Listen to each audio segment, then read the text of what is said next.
Movie के start में हमें एक आर्मी बेस में एक मुर्दा घर दिखाया जाता है। वहाँ पर एक साइंटिस्ट होता है जो अपने असिस्टेंट को एक केमिकल के पूरे 200 बॉटल्स को रिवर में डालकर खाली करने के लिए कहता है, जिस पर वो असिस्टेंट कहता है कि अगर ये खतरनाक किस्म का केमिकल हमने रिवर में डाल दिया तो ये समुद्री जानवरों के लिए नुकसानदेह साबित होगा, क्योंकि ये खतरनाक केमिकल था और उन्हें कुछ भी हो सकता था। लेकिन वो जो साइंटिस्ट होता है वो अपने असिस्टेंट की कोई बात नहीं मानता और केमिकल की 200 बॉटल्स को खाली करने का ऑर्डर दे देता है और ये असिस्टेंट केमिकल की 200 बॉटल्स को रिवर में फेंक देता है। इसके बाद हमें 2 साल बाद का सीन दिखाया जाता है, जहाँ पर हमें 2 फिशर्समैन दिखाए जाते हैं जो कि रिवर में मछलियां पकड़ रहे होते हैं। तभी उन्हें रिवर में एक अजीब सा क्रिएचर दिखाई देता है और उस क्रिएचर के काफी ज्यादा पैर थे। ये लोग सोच रहे थे कि ये जानवर चेंज होकर ऐसा बन गया है। वो छोटा सा क्रिएचर काफी तेज होता है और उनके हाथों से निकलकर दोबारा पानी में चला जाता है। इसके बाद हम 4 साल बाद का सीन देखते हैं, जहाँ पर हम एक शॉपकीपर दिखाया जाता है जिसका नाम होता है गैंगडू। गैंगडू जो कि थोड़ा सीधा साधा था और कम अकल था और वो छोटी छोटी मिस्टेक्स किया करता था और काफी केयरलेस भी था। गैंगडू की एक बेटी होती है जिसका नाम ह्यूनस्यू होता है। गैंगडू अपनी बेटी ह्यूनस्यू से बहुत प्यार करता था और उसका बहुत ख्याल रखता था। ह्यूनस्यू अपने फादर से एक नए मोबाइल फोन की डिमांड करती है, इसीलिए गैंगडू अपनी बेटी का मोबाइल लेने के लिए थोड़े थोड़े पैसे कलेक्ट कर रहा था। गैंगडू के साथ उसके फादर भी रहते थे जो ह्यूनस्यू का बहुत ख्याल रखते थे। गैंगडू की एक सिस्टर भी थी जो कि क्रॉसबो की एक्सपर्ट थी। गैंगडू अपनी बेटी ह्यूनस्यू के साथ अपनी सिस्टर को लाइव देख रहा था जो कि क्रॉसबो में अच्छा परफॉर्म नहीं कर रही थी। तभी वहाँ पर गैंगडू के फादर आ जाते हैं और वो गैंगडू को बोलते हैं कि वो कस्टमर को बियर देकर आए। तभी गैंगडू अपने कस्टमर्स को बियर देने जाता है। तभी उन लोगों को ब्रिज पर मछली की तरह नजर आने वाला एक मॉन्स्टर दिखाई देता है जो थोड़ी देर बाद उन लोगों के पास आ जाता है। गैंगडू समेत वहाँ पर सारे लोग उस मॉन्स्टर को बियर मारने लगते हैं और ऐसा करके वो काफी इंजॉय कर रहे थे। इसके बाद वो मॉन्स्टर वहाँ से चला जाता है, लेकिन फिर थोड़ी देर बाद गैंगडू देखता है कि वो मॉन्स्टर तो पानी से बाहर आ गया है, जो लोगों पर अटैक करके उन्हें अपना शिकार बना रहा है, उन्हें मार रहा है, उन्हें खा रहा है। गैंगडू उसे देखकर डर जाता है और अपनी जान बचाने के लिए वहाँ से भाग जाता है। वो मॉन्स्टर फिर एक आदमी को खाने की कोशिश करता है, लेकिन गैंगडू एक भारी साइन बोर्ड उठाता है और उस मॉन्स्टर की दुम पर दे मारता है, जिससे उस मॉन्स्टर की दुम से खून निकलने लगता है और वो खून गैंगडू के फेस पर भी गिर जाता है। फिर वो मॉन्स्टर गैंगडू को अपनी भयानक शक्ल दिखाता है। गैंगडू देखता है कि ये मॉन्स्टर एक आदमी को निगल रहा है, जिससे गैंगडू डर जाता है और वहाँ से भाग जाता है। फिर हम देखते हैं कि ह्यूनसू और उसके ग्रैंडफादर अभी भी गैंगडू की सिस्टर की लाइव परफॉर्मेंस देख रहे थे। गैंगडू की सिस्टर सेमीफाइनल हार जाती है, जिससे ह्यूनसू अपसेट हो जाती है और वो बाहर आ जाती है। तभी गैंगडू वहाँ पर आकर ह्यूनसू का हाथ पकड़कर वहाँ से भागने लगता है, क्योंकि वो मॉन्स्टर इनके पीछे पड़ गया था। भागते भागते ह्यूनसू नीचे गिर जाती है, लेकिन गैंगडू ह्यूनसू का हाथ पकड़ लेता है और वो लोग फिर से भागने लगते हैं। कुछ दूर आने के बाद गैंगडू देखता है कि उसने तो किसी और बच्ची का हाथ पकड़ा हुआ है। तभी वो मॉन्स्टर ह्यूनसू के पास आता है और उसे अपने साथ रिवर में ले जाता है। ये देखकर गैंगडू शॉक्ड रह जाता है और वो देखता ही रह जाता है। फिर हम देखते हैं कि जिन लोगों ने भी उस मॉन्स्टर को करीब से देखा था उन सबको एक हॉल में बंद कर दिया जाता है, जबकि मिलिट्री और पुलिस पूरे एरिया को सील कर देती है। हॉल में उन सब लोगों की पिक्चर्स थी जिन्हें उस मॉन्स्टर ने अपना शिकार बनाकर उन्हें मार डाला और उन्हें खा लिया। उन्हीं पिक्चर्स में एक पिक्चर ह्यूनसू की भी थी, जिसे देखकर उसके फादर और ग्रैंडफादर दोनों काफी दुखी हो जाते हैं और वो बहुत ज्यादा रोते हैं। वहीं पर गैंगडू की सिस्टर और उसका भाई भी आ जाते हैं। गैंगडू का भाई उसे बहुत मारता है, क्योंकि अगर गैंगडू बाय मिस्टेक उस बच्चे का हाथ ना पकड़ता तो ह्यूनसू आज जिंदा होती और उस मॉन्स्टर का शिकार ना बनी। तभी उस हॉल में एक येलो कॉस्ट्यूम वाला आदमी आता है जो उन लोगों से सवाल करता है कि अगर कोई भी उस मॉन्स्टर के करीब आया है या फिर उस मॉन्स्टर से टच हुआ है तो वो अपना हैंड रेज कर दे। तब गैंगडू जल्दी से अपना हैंड रेज कर देता है और बताता है कि उस मॉन्स्टर का ब्लड मेरे फेस पर लग गया था।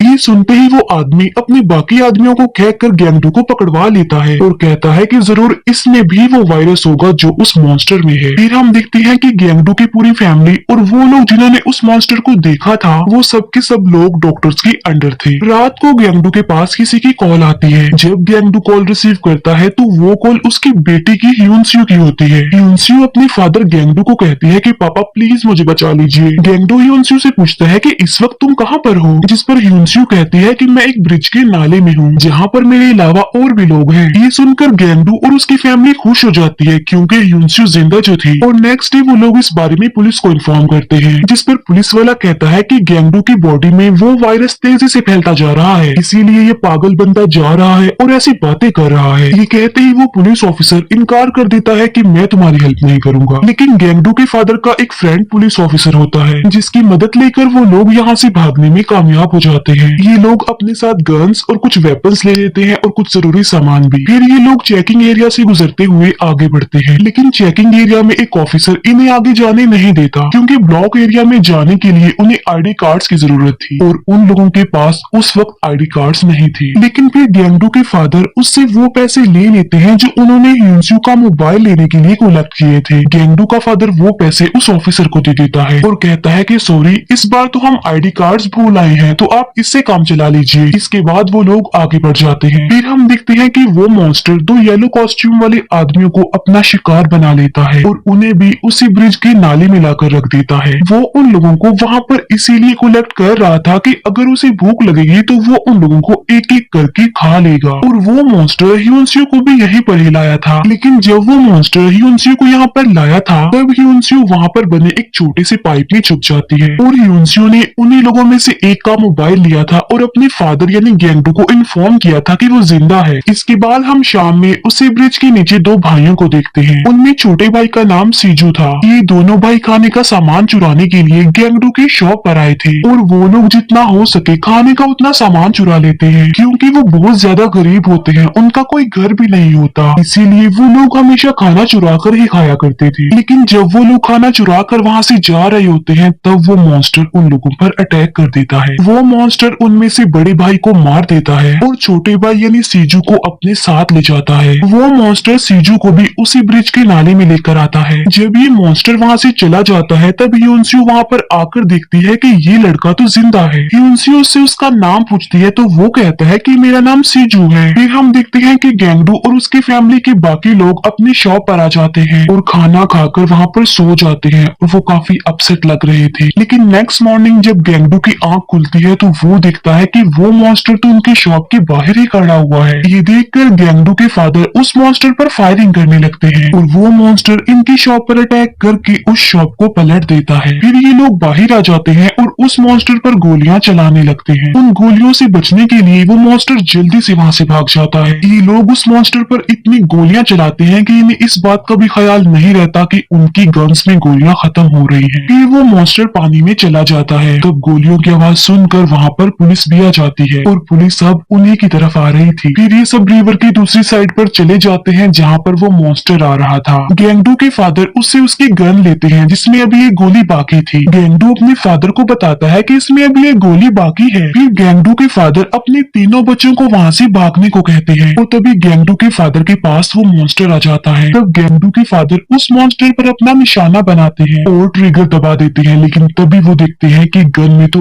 एक भी गोली नहीं थी। तभी गैंगडू को भी रियलाइज होता है कि गन में तो गोलियां खत्म हो चुकी थी, एक भी गोली नहीं थी। तभी वो मॉन्स्टर गैंगडू के फादर को हिट करता है और दोबारा से रिवर में चला जाता है। गैंगडू अपने फादर के पास आता है तो वो देखता है कि उसके फादर तो मर चुके हैं। अपने फादर को खोकर गैंगडू बहुत दुखी हो जाता है और वो रोने लगता है और पुलिस भी उन लोगों के पास आ चुकी थी। तब गैंगडू अपनी सिस्टर और भाई को वहाँ से भागने के लिए कहता है, लेकिन गैंगडू अपने फादर को अकेला छोड़कर नहीं जा सकता था, इसीलिए वो अपने आप को पुलिस के हवाले कर देता है और पुलिस गैंगडू को पकड़कर अपने साथ ले जाती है। गैंगडू का भाई अपने फ्रेंड को कहता है कि ह्यूनस्यू की कॉल को ट्रेस करो और वो कॉल ट्रैकर गैंगडू के भाई की हेल्प करता है। और यहाँ पर हमें पता चलता है कि उस कॉल ट्रैकर ने अपने फ्रेंड यानी गैंगडू के भाई के साथ ट्रिक की है। असल में पुलिस ने गैंगडू की पूरी फैमिली को पकड़ने पर इनाम रखा था क्योंकि वो लोग उस मॉन्स्टर के टच में जो थे। अब क्योंकि गैंगडू तो पकड़ा गया था, लेकिन गैंगडू की बहन और भाई को पकड़ने के लिए अभी भी इनाम रखा था पुलिस ने।